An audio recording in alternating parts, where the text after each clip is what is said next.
Miriam.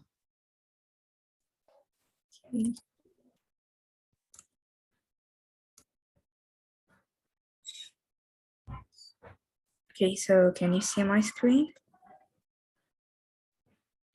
Okay, cool. I'll start now.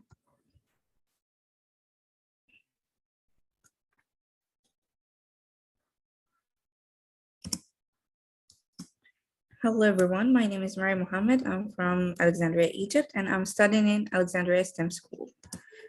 Today, I'm gonna tell you about my project, Tiny Insights Engineers.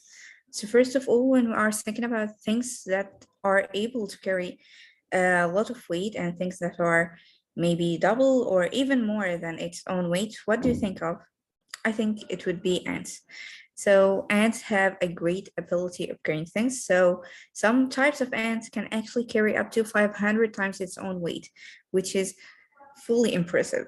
And that's what I was targeting in my design. So basically this is a robot that have the same ability as ants. So it can carry up to 500 times its own weight, which is 60 grams. So this robot can carry up to 30 kilograms with this exact dimensions. You can see here. So this is a sort of like a merging between the mechanism and locomotory system of ants and both humans.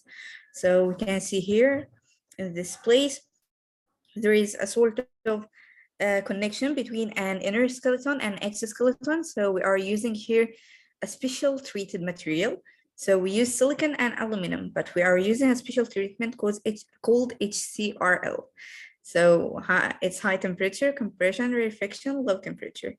This ensures it has enough flexibility and strength to carry it. Also, we can see this is a part 2 of the body that it would have much more abilities than just carrying stuff. So let's dive a little bit more into it. So about the characteristics, it would be flexible and have enough strength due to the original material treatment technique and unique design, which the design is mainly based on something called the square cube rule. If somebody have heard about it, it's a physics law, which is mainly why ants can carry this stuff.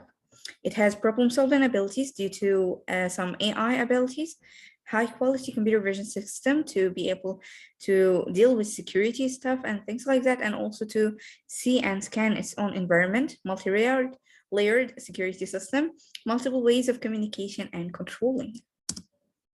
So for the software here, we have made 2 AI codes, one for natural language processing, and the other one is mainly for the obstacle avoiding system. It aids it. We have a computer vision code for knowing the owner and identifying them. Also, there is another security system, additional security system, alert system, obstacle avoiding, a GPS system, and an additional computer vision system. You can see here. And then about the hardware. So what we can see here is I still didn't make this exact design, but I have this, which is like about a sort 15 more seconds. Yeah, this is another design. So this is a little bit less developed design that can carry only 15 kilograms. And thank you. So we have also the material here if you would have time to unpack it together. So I didn't actually unpack it by myself. So this is the untreated. You can see that it became a mess exactly. Oh my God. So the treated one, I expected to be something like a brick, something harder. So it's not as slimy as the other one. So actually, it's the first time for me to unpack it after putting it under the test, and I'm impressed, honestly. I'm happy that it worked. So thank you for having this moment with me. Thank you. Ernesto, would you like to ask the first question? Yes. Who would be your end user with this product? Okay, so this project started at first as something for space exploration. So I started this project as a project with some scientists in NASA. So basically, I worked on it as a part of another project for particle identifying and cosmic radiation detection. And then I found that it has the ability to work in cases of low or no gravity. So it worked very well for space. Why couldn't it work for other places on Earth? So away from space, if we are talking only about Earth, people who live in harsh environments, like people who live on mountains, stuff like that, wouldn't be able to carry the things, and we can't carry things on camels or llamas anymore. That would be a little bit too cruel. So that would be a good option. And also, I believe that robotics, AI, and all these systems should be in the aid of things that human can't do. So instead, we'll leave humans for the thinking process and carrying things, stuff like that, something that have a physical load that would be basically for not for the humans, for the robotics and stuff like that. So that's my point of view about the customer, basically people in a harsh environment and space. And second question, Real quick. have you thought to invert that position of end customers?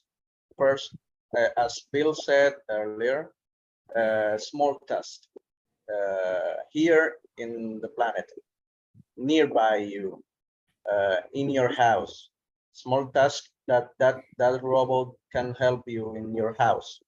Those are the tasks that you need to first to solve. Have you thought about that?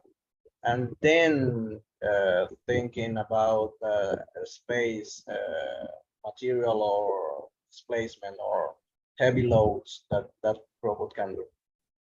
Yeah, so Have you thought actually, about that? I started testing this project in my house and my school lab, as I live in the school dorms. And mainly this project, I also have my own small company for modern technology stuff and things like that. So with some help of our partners, we haven't really made the robot itself as a whole thing, but we tested some of the smaller models, like the one I showed you here. That's a little bit underdeveloped one, but we had more developed stuff that I couldn't bring, unfortunately. And we tested them. We had a view on how would this work and how would the change in the dimensions work. Thank you. Thank you. Bill? Yeah, so the form factor, I mean, I understand the analogy about ants being able to carry so much more than their weight. But are you kind of married to this form factor, or could you use the principles but change the design of it to make it more useful for different use cases? Yeah, so this is basically the principle of merging both the systems of humans and ants. As if I worked only on the system of ants, that wouldn't be that much helpful. Basically, ants carry more using its neck joints. That's a system that's present in the robot, but it's not the main system. The main system is based on the leg joints and the back. So I had to make some changes in the principle of how ants carry stuff and merge it with the way humans carry stuff to make it more efficient. Great, thank you. Marcelo, real quickly. Mariem, very good project. Congratulations, like sci-fi project. How you. long do you think you'll take to have your first prototype, functional prototype? Unfortunately, I have been working on this a little bit too long, but thanks God we had our first real contact of making this project. So it's with the company nearby my school here. So it won't take too much by the end of this semester, like by the start of the year, that would be a real project and I would be happy to share it to the board. Thank you. Good luck. Thank you. Fantastic.